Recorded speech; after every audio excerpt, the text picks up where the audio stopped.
네. 오늘 제가 이제 본문의 말씀으로 준비한 것은 이제 데살로니가전서 5장이 됩니다. 자, 이 5장에 여러분이 이제 펴보시게 되면은 소제목에 이런 말씀이 있습니다. 1절 말씀 앞부분에 주의 날이라는 말씀이 이제 그 소제목이 이제 기록되어 있는 것을 볼 수가 있고, 그 다음에 12절 말씀부터는 권면의 말씀이 이제 기록되어 있는 것을 이제 볼 수가 있습니다. 자, 이 말씀의 구조로 봤을 때 여러분 어떤 생각이 많이 드십니까? 여기 5장 1절에서 11절까지의 말씀은 재림을 소망하는 그 예수 그리스도의 재림에 관한 이런 이제 문맥의 말씀이 이제 기록이 되어 있고, 그 예수님의 재림을 소망하고 바라는 성도들이 어떤 믿음을 가지고 살아가야 되는지에 대한 권면의 말씀, 즉 사도 바울의 권면의 말씀이 12절 말씀부터 지금 28절 말씀까지 지금 그렇게 기록이 되어 있는 것입니다. 자, 오늘 말씀은 우리와 같이 교회 공동체 생활하는 지체들 간의 관계에 관한 말씀임을 저와 여러분이 좀 기억하셨으면 좋겠습니다. 사실 문제가 많았던 고린도 교회에 비하면 오늘 우리가 이제 보게 된 이 데살로니가 교회는 바울의 선교로 시작된 지 얼마 안 되었음에도 불구하고 매우 귀한 믿음의 본을 보여준 그런 간증이 넘치는 그런 아름다운 교회였다라고 성경이 이제 기록을 하고 있습니다. 자, 데살로니가전서 1장 3절 말씀에 가보게 되면 이 데살로니가 교회에 대해서 뭐라고 이제 설명을 하냐면 그 뒷부분에 이런 말씀이 있습니다. 너희의 믿음의 행위와 사랑의 수고와 소망의 인내를 우리가 끊임없이 기억하기 때문이라는 이런 말씀을 통해서 이 데살로니가 교회는 세 가지 특징이 있었습니다. 어떤 장점이 있었습니까? 믿음의 행위가 뛰어났습니다. 사랑의 수고가 뛰어났습니다. 소망의 인내를 가진 그런 귀한 교회였다라고 말씀을 하고 있습니다. 그런데 그뿐만이 아닙니다. 7절과 8절 말씀을 같이 한번 읽어보겠습니다. 그러므로 너희는 마케도니아와 아가야에서 믿는 모든 자들에게 본이 되었느니라.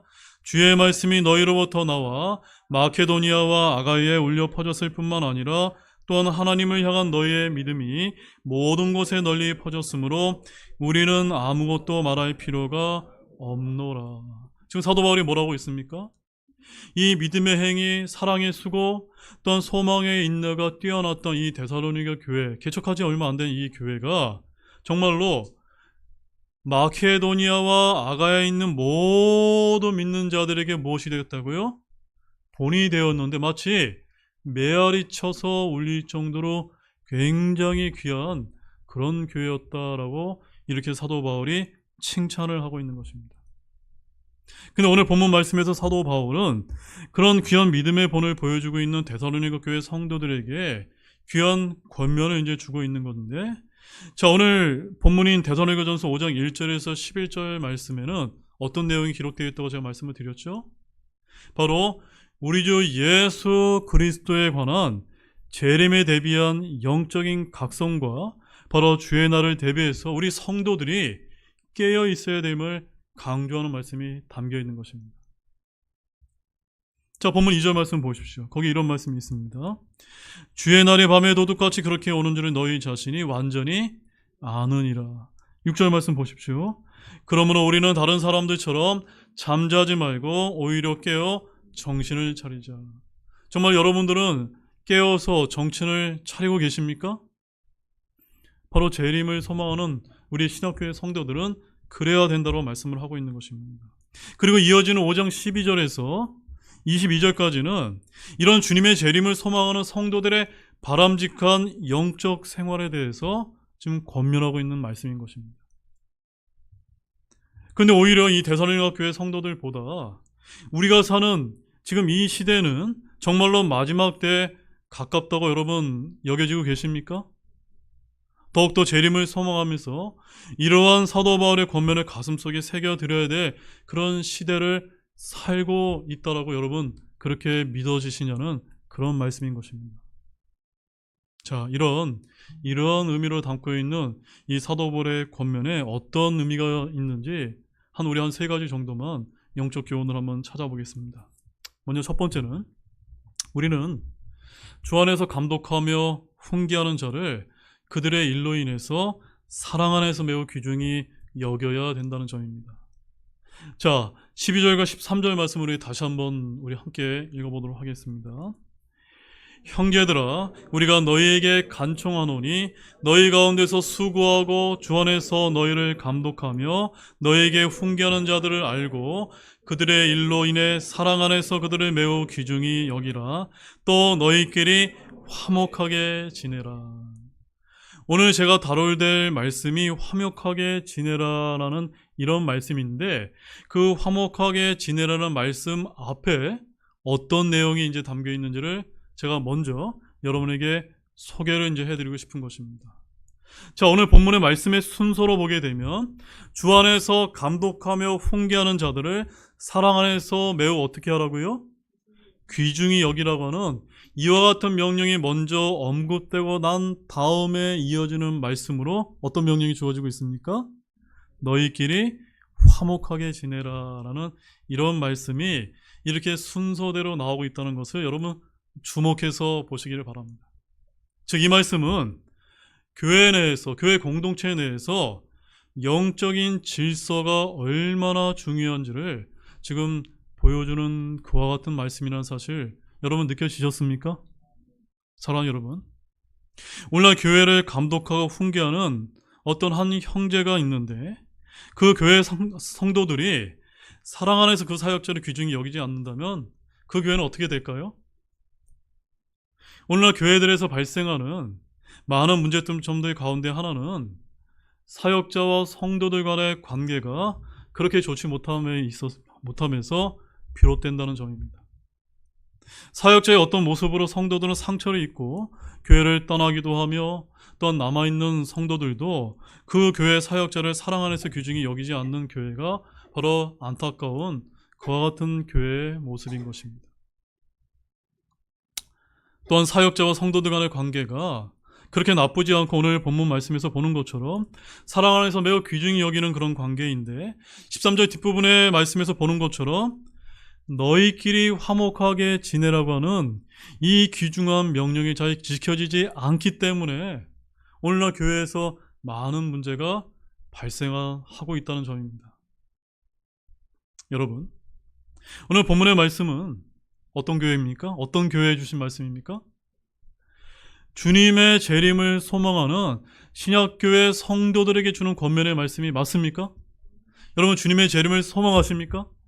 그러면 이 바울의 권면을 나와 상관없는 말씀이 아니라 나에게 주시는 귀중한 명령으로 받으시기를 바랍니다. 이런 귀한 교회가 되기 위해서 우리 편에서는 먼저 무엇을 해야 된다고 여러분 생각이 되어지십니까? 지금 바울은 형제들아, 우리가 너희에게 간청하노니 라는 말씀처럼 형제들에게 너무나 사랑하는 마음으로 간청하며 전하고 있는 것입니다. 무엇을 먼저 간청하고 있습니까? 좀 전에 우리가 읽었던 것처럼 지금 가슴에 손을 얹고 진심으로 우리를 위해 수고하고 감독하며 훈계하는 교회 사역자들을 사랑 안에서 매우 귀중히 여기고 계시냐는 것입니다. 물론 우리 교회 성도 여러분들은 제가 너무나 잘 알고 있는 것처럼 매우 그렇게 하고 계신다라고 저는 여러분에게 감히 이렇게 자신 있게 말씀을 드릴 수가 있습니다. 그러나 사랑 안에서 매우 귀중히 여긴다고 한다는 이런 의미에 어떤 심오한 의미가 담겨 있는지 여러분 알고 계십니까? 그것은 다른 것이 아니라 이 질문에는 바로 교회에서 감독하며 훈계하는 것에 우리는 어떤 마음으로 저와 여러분이 받고 계시는가를 묻고 있는 것입니다. 무슨 말씀이냐면, 여러분이 주일날만 되면 형식적으로 교회에 나와서 이 주일 설교 말씀을 듣고 교회 문을 나서면 어떤 설교를 들었는지 잘 생각이 나지 않는 이와 같은 것을 말씀드리는 것이 아닙니다. 혹시 여러분 상담 중에 여러분의 영적 생활을 위해 기도로 권면하고 훈계했던 내용이 때로는 나에게 아프고 책망하는 말로 들린다 하더라도 여러분 사랑 안에서 귀중히 여기고 계시냐는 그런 질문을 여기서 하고 있는 것입니다. 여러분 어떻습니까? 동의가 되어지십니까? 오늘 많은 교회 신자들이 이 부분에 있어서 많이 넘어지는 모습을 우리가 볼 수 있다는 점입니다. 아주 당연한 말 같이 들리지만 내 문제로 다가오면 사랑 안에서 귀중히 여기기보다는 나를 책망하고 훈계했다고 속상하고 낙심하는 모습들을 저와 여러분이 많이 보기 때문인 것입니다. 그러나 우리 교회의 사역자가 여러분을 주 안에서 진심으로 사랑하고 있다고 여러분 믿고 계십니까? 그러면 책망과 훈계조차도 어떻게 하셔야 되죠? 귀중히 받아들일 필요가 있다는 점입니다. 그래야 저와 여러분의 신앙이 주님 앞에 전진할 수가 있기 때문인 것입니다. 따라서 먼저 교회를 감독하고 훈계하는 사역자를 존중하고 사랑하는 것이 중요하다는 점입니다. 이렇게 사역자와 성도 간에 말씀과 사랑 안에서 귀중히 여기는 관계에 좋은 토대가 잘 마련되어 있어야 그 다음에 이제 화목한 교회가 될 수 있는 첫 번째 단추가 이제 맞춰지게 된 것입니다. 자, 디모데전서 5장 17절에 이런 말씀이 있습니다. 잘 다스리는 장로들을 두 배나 존경할 자로 여기되 특별히 말씀과 교리로 수고하는 자들을 그리 여길지니라라고 이렇게 말씀을 하고 있습니다. 그 다음에 히브리서 13장 17절 말씀은 여러분이 한번 찾아보십시오. 히브리서 13장 17절 말씀입니다.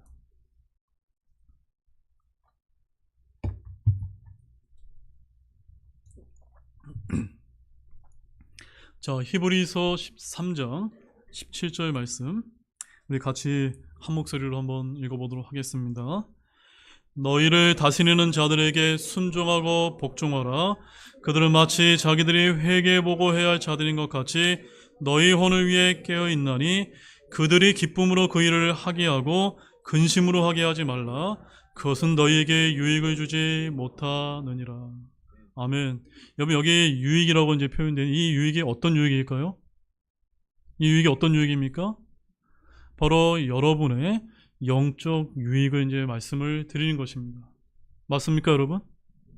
즉, 교회를 감독하는 이런 사역자가 여러분의 믿음의 전진을 위해서 정말 회개보고하는 심정으로 여러분에게 어떤 조언을 해드리고 권고를 해드리는데 그것이 여러분의 믿음을 전진토록 하기 위해서 하는 말인데 그것을 여러분이 받지 못해서 여러분이 또 어떤 일로 인해서 사역자들을 근심하게 한다면 그것은 저뿐만이 아니라 여러분에게도 절대로 영적인 유익이 발생하지 않는다는 그런 말씀인 것입니다. 사랑하는 여러분, 오늘 제가 교회 사역자를 사랑 안에서 매우 귀중히 여기라고 강조했다고 해서 여러분 절대 오해하지 마시기를 바랍니다. 저는 하나님의 말씀은 균형적인 관점에서 모두 다 전해야 된다고 그렇게 믿고 있습니다. 제가 사역자라고 해서 사역자에 관련된 이 부분을 오히려 전하지 않으면 안 된다고 저는 그렇게 믿고 있는 것입니다. 또한 이 부분만은 너무 지나치게 강조해서도 안 되겠지만 이 역시도 교회 생활에서 매우 중요한 부분을 먼저 저와 여러분이 결단코 잊어서는 안 될 것입니다. 자, 이렇게 사역자를 존중히 여기는 것이 믿음 안에서 영적인 질서 안에서 필요하고 그 다음에 두 번째는 성도는 항상 교회 지체들 간에 화목하게 지내야 된다는 점입니다. 자, 이제 제가 오늘 다루고자 하는 13절 말씀을 한번 보시면 이제 사역자를 존중히 여긴 다음에 두 번째로 이제 어떤 명령을 우리가 이제 듣게 됩니까? 너희끼리 화목하게 지내라는 명령을 이제 듣게 되는 것입니다. 여기서 너희끼리라고 하는 말은 성도들끼리라는 의미와 앞에 문명했다는 사역자와 성도들 간에라는 의미로 확대하여 이제 해석할 수가 있는 것입니다. 어떻게 해석이 되든 여기서 중요한 것은 바로 화목하게 지내라는 것입니다. 즉 사역자를 포함해서 모든 교회 성도들은 서로 화목하게 지내는데 모든 초점을 이제 맞춰야 된다는 그런 말씀이 아닙니까? 여러분 동의가 되어지십니까? 이처럼 화목은 영어로 at peace라고 되어 있습니다. peace, 평안, 화평, 화목이 되는데 이 화목은 바로 그리스도인의 교회 공동체 생활에 있어서 가장 중요한 덕목 중 하나라고 하는 사실입니다. 성도들은 무슨 일을 하든지 화목을 도모하는 가운데 그 일을 해야 될 줄로 믿으시기 바랍니다. 그래서 주의 일을 하는 데 있어서도 예외가 될 수가 없습니다. 일찍이 우리 주님께서는 서로 누가 크냐라는 문제로 논쟁하며 싸우던 제자들에게 서로 화목할 것에 대해서 전하셨다는 점입니다. 저는 이와 같은 말씀을 제가 이제 생각할 때마다 많은 위로를 받습니다. 예수님조차도 정말 예수님이 어떤 분입니까? 정말 하나님이 아니십니까? 근데 그 하나님을 따라했던 그 12 제자들도 얼마나 형편없으면 늘 항상 누가 더 큰 제자냐, 큰 제자가 되냐고 맨날 싸우고 논쟁하고 다투는 이런 일이 발생했다는 점입니다. 자, 마가복음 9장 50절 말씀 한번 찾아보시죠. 마가복음 9장 50절의 말씀에 이와 같이 누가 크냐라는 이런 문제로 맨날 싸우는 이런 연약한 이런 형편없는 제자들을 향해서 이제 마가복음 9장 50절 말씀에 예수님께서 너무나 이제 귀한 말씀을 이제 하고 있습니다. 자, 주님께서 어떤 말씀을 이제 전해 주셨을까요? 함께 같이 읽어보겠습니다. 소금은 좋은 것이지만 만일 소금이 제 짠맛을 잃으면 너희가 무엇으로 그것의 맛을 내겠느냐? 너희 안에 소금을 들고 서로 화목하게 지내라 하시니라. 여러분 이상하지 않습니까? 화목하게 지내는 문제와 소금이 어떤 관계가 있을까요? 여러분, 소금이 자신을 녹여서 짠맛을 내는 것이 맞습니까? 자신이 조금 손해보고 양보함으로써 서로 화목하게 될 수 있다고 하는 그런 뜻을 이제 담고 있는 것입니다. 자, 마치 믿는 연약한 형제 하나를 실족하게 하면 손을 찍어 내버리고 불구가 되어 생명에 들어가는 것이 두 손을 가지고 지옥에 꺼지지 않는 불에 들어가는 것보다 낫다고 하는 그런 말씀인 것입니다. 즉 자신의 이익과 또한 특권을 위해 경쟁하고 논쟁함으로 형제를 실족하게 시키는 것보다 자기 자신이 조금 더 손해를 본다 하더라도 양보함으로써 그들과 함께 화목하게 하는 것이 어떻다고요? 훨씬 더 낫다라고 누가 말씀하고 계십니까? 예수님이 지금 늘 이렇게 다투는 제자들에게 그렇게 권면의 말씀을 하고 계신 것입니다. 지금 이 말씀이 지금 제자들 들으라고만 하신 말씀일까요? 아닌 것입니다. 지금 저와 여러분에게도 동일하게 주신 말씀임을 여러분 잊지 마시기 바랍니다. 그만큼 화목은 성도의 교회 공동체 생활에 있어서 필수적이라는 사실입니다. 근데 오늘날 많은 성도들이 이러한 주님의 가르침을 외면한 채 지체들과 화목하기를 꺼리는 모습을 종종 우리가 발견하게 된다는 점입니다. 그들은 자신들이 헌신하는 주님의 일을, 주님을 섬기는 일을 성취하는 온 정신이 쏠려 있다는 점입니다. 봉사하고 섬기고 물론 이런 일에만 우리가 정신이 팔려 있고 그 일이 완성되기까지 얼마나 많은 사람의 희생과 기도가 요구되는지에 대해서는 전혀 안중이 없습니다. 그러므로 성도는 너희끼리 화목하게 지내라는 이 귀중한 명령을 항상 잊지 말아야 되는 것입니다. 성도들의 교회 공동체 생활에서는 섬기는 일 못지않게 또한 봉사 못지않게 형제 자매들 간의 관계도 매우 중요한 것입니다. 만약 지체들과의 관계가 금방이라도 깨어져 버릴 만큼 사르는판 같다면 그들에 인해서 진행되는 일은 불보듯 뻔한 것입니다. 이 사실을 명심하고 형제들과 또한 자매들과 화목하게 지내라 주님의 명령에 순종하는 우리 모두가 다 되시기를 바랍니다. 로마서 12장 18절 말씀 펴보실까요? 로마서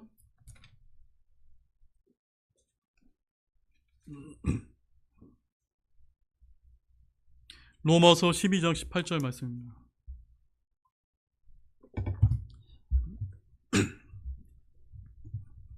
자, 함께 한번 읽어보겠습니다. 가능하다면 너희가 할 수 있는 대로 모든 사람과 화평하게 지내라. 네. 저도 이제 그 교회에서 믿음 생활을 어렸을 때부터 이렇게 지금까지 해오다 보면은 많은 분들이 나하고 맞는 사람, 나하고 친한 사람과 함께만 이렇게 화평하게 지내려고 애쓰는 경우가 많이 있습니다. 물론 그것도 굉장히 지혜로운 일입니다. 그런데 주님의 명령은 그렇게 낮은 수준에 있는 명령이 아니라 훨씬 더 높은 수준에서 우리에게 명령하고 있다는 사실 여러분 알고 계십니까? 가능하다면 너희가 할 수 있는 대로, 여기 영어로 보게 되면 if it be possible, as much as가 뭡니까? 할 수만 있다면 풍성하게 많은 사람과 함께 모든 지체들과 함께 화평하고 화목하게 지낼 수 있도록 모든 수단과 방법을 다 강구하라고 이렇게 명령을 하고 계신 것입니다. 여러분, 그리스도의 심판석 앞에 섰을 때 진짜 너 그렇게 했냐라고 주님께서 물으신다면 여러분 거기에 대해서 답변할 여러분 자신이 있습니까? 그래서 이 말씀처럼 여러분 최선을 다해서 가능하다면 할 수 있는 대로 형제 자매들 간에 화평하게 지낼 수 있는 모두가 되시기를 원합니다. 또 우리가 이렇게 해야 되는 이유는 무엇인지 아십니까? 바로 우리가 주님을 보는 일과 관련되어 있기 때문인 것입니다. 여러분 삶 가운데 정말 주님을 만나고 싶습니까? 또한 주님을 인격적으로 여러분 정말로 만나고 싶습니까? 그렇게 하고 싶다면 여러분 히브리서 기자의 말씀을 잘 경청해서 들어보시기 바랍니다. 히브리서 12장 14절에 이런 말씀 제가 읽어드릴게요. 모든 사람과 더불어 화평과 거룩함을 따르라. 거룩함이 없이는 아무도 주를 보지 못하리라. 분명히 이 말씀에 기록이 되어 있죠. 주님을 인격적으로 만나려면 거룩함과 또한 화평함을 우리가 따를 때라야 가능하다고 지금 주님께서 말씀하고 계신 것입니다. 자, 그 다음에 이제 마지막 세 번째는 성도들 간에 진짜로 화목하게 지낼 수 있는 지혜로운 방법을 이제 한 세 가지 정도만 알려드리도록 하겠습니다. 자, 본문 14절에서 15절 말씀 함께 한번 보시기 바랍니다. 자, 14절과 15절 말씀 같이 읽어보겠습니다. 형제들아, 이제 우리가 너희에게 권면하노니 제멋대로 행하는 자들에게 경고하고 마음이 약한 자들을 위로하며 연약한 자들을 붙들어주고 모든 사람에게 인내하라. 조심하여 아무도 누구에게든지 악으로 악을 갚지 말고 도리어 너희 가운데서도 선하며 모든 사람에게도 선한 것을 항상 따르라. 아멘. 너무나 귀한 말씀이 여기 담겨 있습니다. 자, 이 본문의 말씀에 이어서 14절과 15절 말씀에서는 앞서 다룬 성도들 간에 화목하게 지낼 수 있는 아주 구체적인 방법이 여기 기록이 되어 있는 것입니다. 자, 첫 번째는 무엇이냐면 형제 사랑은 다른 형제의 잘못에 대한 경고를 배제하지 않는다는 점입니다. 제가 뭐라고 말씀드렸습니까? 다른 형제와 자매가 교회의 영적인 질서를 허물어뜨리고 잘못된 말과 행동을 하게 된다면 그와 같은 형제에게 경고하는 것을 배제하지 않는다는 그런 말씀을 드린 것입니다. 자, 14절 말씀의 앞부분에 뭐라고 되어 있냐면 제멋대로 행하는 자들에게 뭐하라고 말씀하고 있습니까? 경고하라고 말씀하고 있습니다. 자, 이는 반드시 지켜야 할 바를 지키지 않고 일종의 무질서한 행동을 하거나 또는 비정상적인 말과 행동을 하는 그런 신자를 일컫는 말을 여기 포함하고 있는 것입니다. 경고하다고 하는 이 말은 일반적으로 허물이나 잘못에 대해 책망하고 견책하는 것을 뜻하는 말씀입니다. 즉 교회 공동체에 화목을 유지해야 되는데 그 화목을 유지하는 데 필요한 일을 하지 않고 질서를 허무는 행위를 하는 어떤 지체에 대해서는 알아들을 수 있게 경고할 필요가 있다는 것입니다. 이것은 형제 사랑이 형제의 잘못에 대한 책망을 배제하지 않음을 보여주는 것입니다. 흔히 사랑이라면 무조건 덮어주고 감싸주는 것이 다가 아니냐라고 이렇게 말할 때가 있습니다. 물론 성경에서도 그와 같이 말씀합니다. 그래서 베드로전서 4장 8절 말씀에 가보게 되면 무엇보다 먼저 너희끼리 뜨거운 사랑을 품으라. 사랑은 허다한 죄를 덮으리라. 사랑은 허다한 죄를 덮는 것이 맞습니까? 네, 맞습니다. 그러나 여기서 우리가 오해해서는 안 되는 것은 사랑은 용서를 요구할 뿐이지 방임을 요구하지는 않는다는 것입니다. 즉 진실로 형제의 연약함을 통감하고 그를 아끼고 불쌍히 여기는 마음에서 그의 잘못을 용서해주며 격려하는 것을 요구하되 형제가 어떠한 잘못을 하든 아무런 상관도 하지 않은 채 그저 내버려 두는 것을 요구하지는 않는다는 것입니다.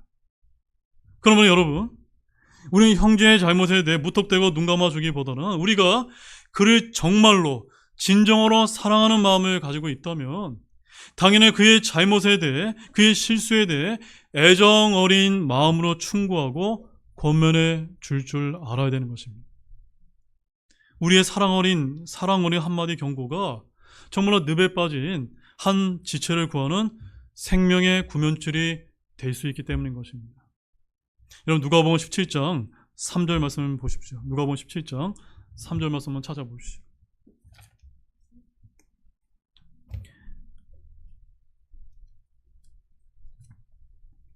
누가복음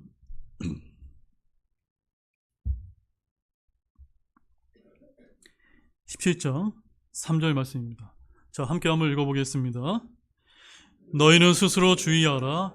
만일 내 형제가 내게 범법하거든 그를 꾸짖고 그가 회개하든 그를 용서하라. 여러분 여기 이 말씀 조심하시기 바랍니다. 내가 뭔가 된 것 마냥 어떤 지체들을 판단하고 무조건 이렇게 경고하라고 하는 그런 말씀이 아닙니다. 정말 어떤 형제를 정말 사랑하고 그 형제 자매를 세워주기 위해서 때로는 우리가 그 형제에게 경고하고 꾸짖는 말을 할 때도 필요하다는 것입니다. 그런데 그가 회개하면 어떻게 됩니까? 무조건 용서하는 것이 이것이 정말 주님의 명령인 것입니다. 여러분 그렇게 하시겠습니까? 그 다음에 두 번째는 성도는 허물이 있는 형제에 대해서는 인내할 필요가 있다는 점입니다. 뭐라고요? 인내하라는 것입니다. 자, 14절 말씀을 보게 되면 뒷부분에 뭐가 되어 있냐면 마음이 약한 자들을 위로하며 연약한 자들을 붙들어주고 모든 사람에게 뭐하라고요? 인내하라라고 이렇게 말씀을 하고 있는 것입니다. 우리가 이 말을 앞에 명령들과 긴밀한 연관 속에서 생각해 본다면 모든 사람은 모든 성도의 것이고 그 중에서 특히 제멋대로 행하는 자, 마음이 연약한 자, 연약한 자와 같이 영적으로 허물이 있는 지체들을 포함하는 것일 것입니다. 근데 이러한 자들에 대해서 어떻게 하라고요? 인내하라는 것입니다.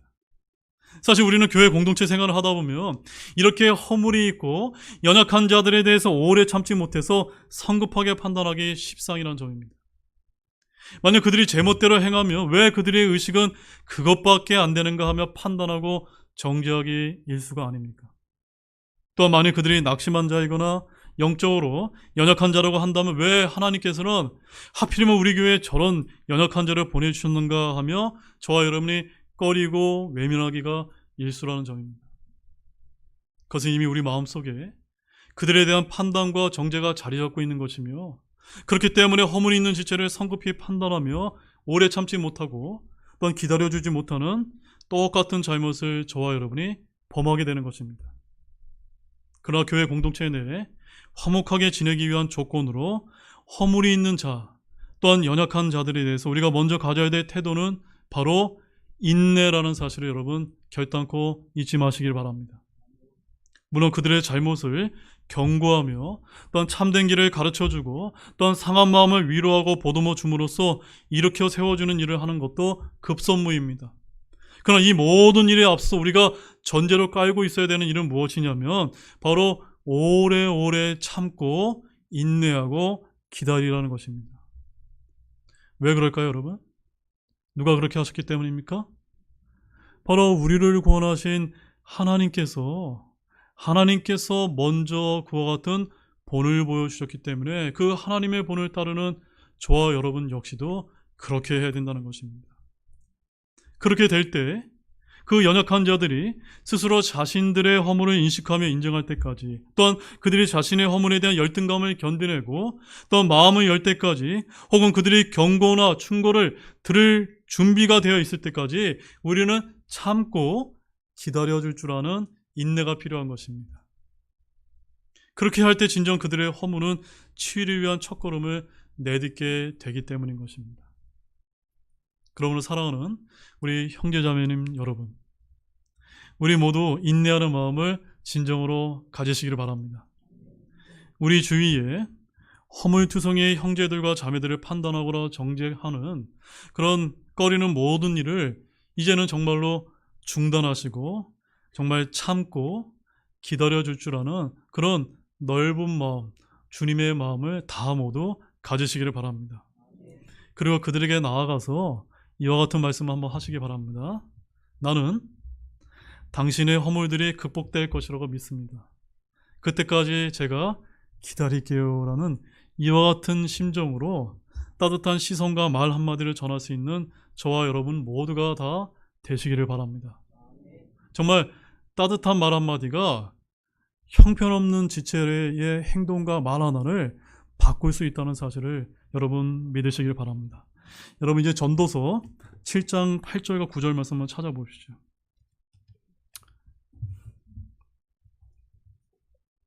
전도서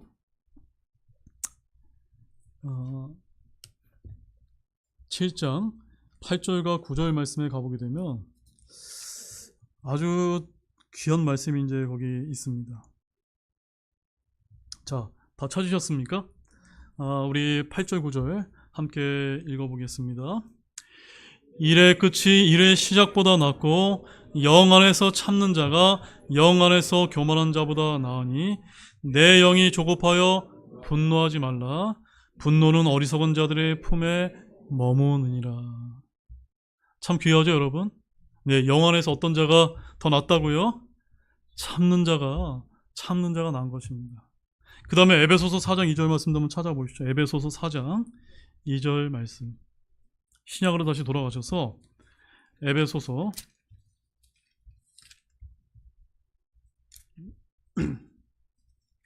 4장 2절 말씀.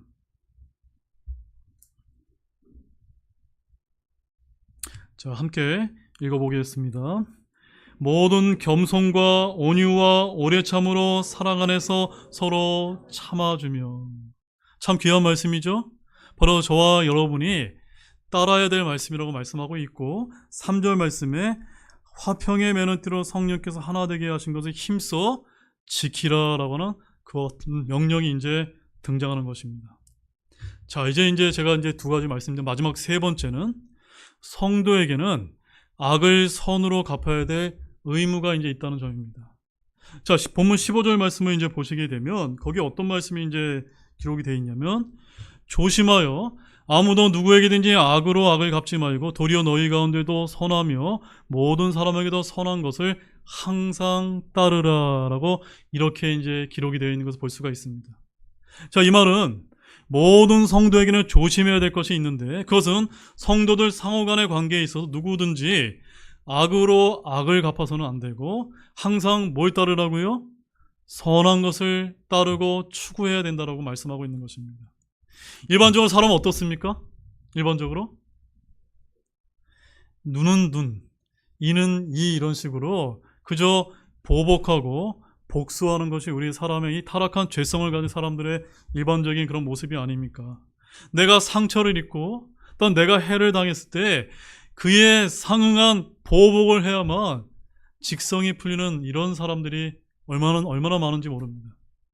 그래서 악으로 악을 갚고자 하는 보복 욕구가 인간의 타락한 본성에 자리 잡고 있기 때문인 것입니다. 그러나 성도에게는 악으로 선을 갚아야 될 무엇이 있다고요? 의무가 있다는 것을 여러분 아시기 바랍니다. 왜냐하면 범죄와 우리를 위해 십자가에서 죽으시고 구원하신 우리 예수님께서 오른밤을 치거든 왼밤을 돌려대며 덧옷을 빼앗으려 하거든 겉옷까지 내주라고 말씀하셨고 억지로 오리를 가게 하거든 그와 함께 심리를 가라고 말씀하셨고 또한 빌리고자 하는 자를 물리치지 말라고 하실 정도로 원수까지 사랑하라고 명령하셨기 때문인 것입니다. 따라서 이 말씀에 따라 특히 교회 공동체 생활하는 우리를 아프게 하는 연약한 또한 허물이 있는 또한 우리가 판단할 필요가 있는 그런 지체들이 있다면 오히려 그를 어떻게 해줘야만 됩니까? 그를 축복해주고 사랑해 줄 수 있는 우리 모두가 되시기를 원합니다. 우리 마지막 말씀으로 베드로전서 3장 8절에서 9절 말씀을 함께 읽어보겠습니다. 베드로전서 3장 8절에서 9절 말씀입니다.